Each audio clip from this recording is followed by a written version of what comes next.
Welcome to The Explainer. So today we're tackling that really frustrating feeling of being stuck, that mental gridlock that just stops you from doing the very things you know you need to do. We're going to break down why it happens and, way more importantly, how you can actually get moving again. Yeah, let's just start with this question right here, because I think it captures a feeling that is, well, it's pretty much universal, right? You want to act, you know you should act, but your brain just hits the brakes, and you're left completely, totally frozen.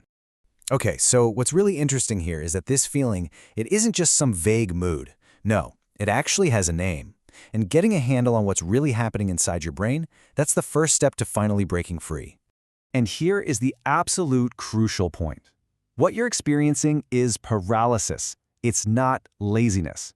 Laziness, well, that's about not wanting to do something. Paralysis is totally different.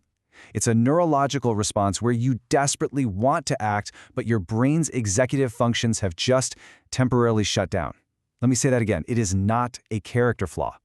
I love this analogy because it perfectly illustrates what's going on, right? When your computer freezes up, you don't just mash the keys harder. That never works. The real solution is to start closing some tabs, to free up resources. And your brain, it's exactly the same. It's just overloaded. The answer isn't to push harder, it's to clear out some of that mental clutter. Okay, so let's dive into that. Let's look at the three main culprits behind this mental gridlock. What are those open tabs that are causing our brains to freeze up in the first place? Well, it usually comes down to some combination of these three things. You've got too much information coming in, the huge pressure of perfectionism, and then just good old-fashioned stress and burnout.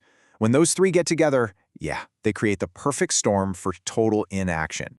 So, first up, information overload. The psychologist Barry Schwartz absolutely nailed this with his concept of the paradox of choice. See, when you're faced with just endless options, like which email to answer first, which project to start, which path to take, your brain gets completely overwhelmed trying to find the one perfect choice. And what's the result? It defaults to making no choice at all. That, right there, is classic analysis paralysis. All right, the second big cause is perfectionism. And this one is especially common for anyone who is ever labeled a gifted kid. You end up building this whole identity around high achievement, and the fear of producing something that's flawed or incomplete, well, it becomes so huge that it just feels safer to not even start. The standard you've set for yourself is simply too high to even begin. And that third factor? It's really just about being worn out. Your executive functions, the part of your brain responsible for starting tasks, they run on a finite battery. So when you're stressed or tired or just emotionally drained, your brain does the smart thing. It goes into a protective, low-power mode. It's not ignoring you. It's literally trying to prevent a total system crash. So, now that we know the causes, how do we actually fight back? Well, the first step isn't some complex strategy. It's actually a really powerful and I think liberating shift in your mindset. You see, research shows that we pretty much fall into one of two camps when we make decisions. Are you a maximizer? Someone who feels like they have to find the absolute best option no matter what, exhausting every single possibility? Or are you a satisficer? Someone who looks for an option that's just good enough and then moves on. As you can probably guess, one of these approaches leads to a whole lot more happiness.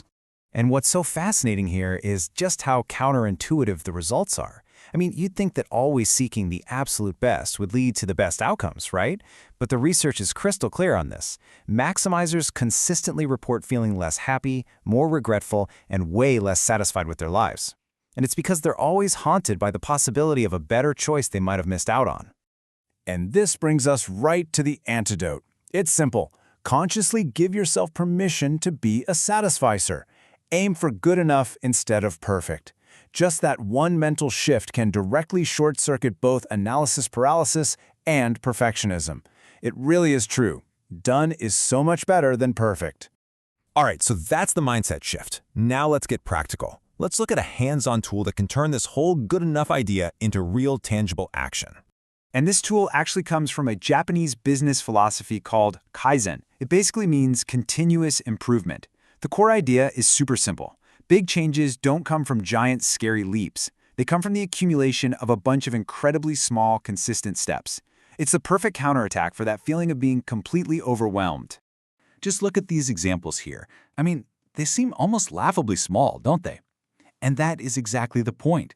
The goal isn't to finish the entire task. No, the goal is to make the very first step so tiny, so non-threatening that it feels almost impossible not to do it. You're not writing the whole report, you're just opening the document. Because here's the real secret. Starting is always the hardest part. Your brain is literally fighting inertia. But once you take that one tiny action, you create movement. And that movement is what breaks the freeze. It creates momentum that makes the next step just a little bit easier. And all of this builds to what I think is the most empowering truth about getting unstuck. It's an idea that completely flips our usual way of thinking about motivation right on its head. Think about it. We so often wait until we feel ready or until we feel motivated to start something big. But that is a trap. That feeling of readiness, it's super unreliable. Sometimes it just never shows up. The key is to just act anyway. And this brings us to the biggest takeaway of all. We have the whole relationship backwards. We think that motivation leads to action. But in reality, it's the other way around. Action is what creates the feeling of motivation. That confidence, that readiness you're waiting for, it doesn't come before the first step, it comes after. So, I'm going to leave you with this final thought, which is really more of a challenge. Don't just think about this stuff. Apply it. Right now. What is one tiny, laughably small, good enough action you can take on something you've been frozen on? Seriously, because that tiny step, that's all it takes to start breaking the ice.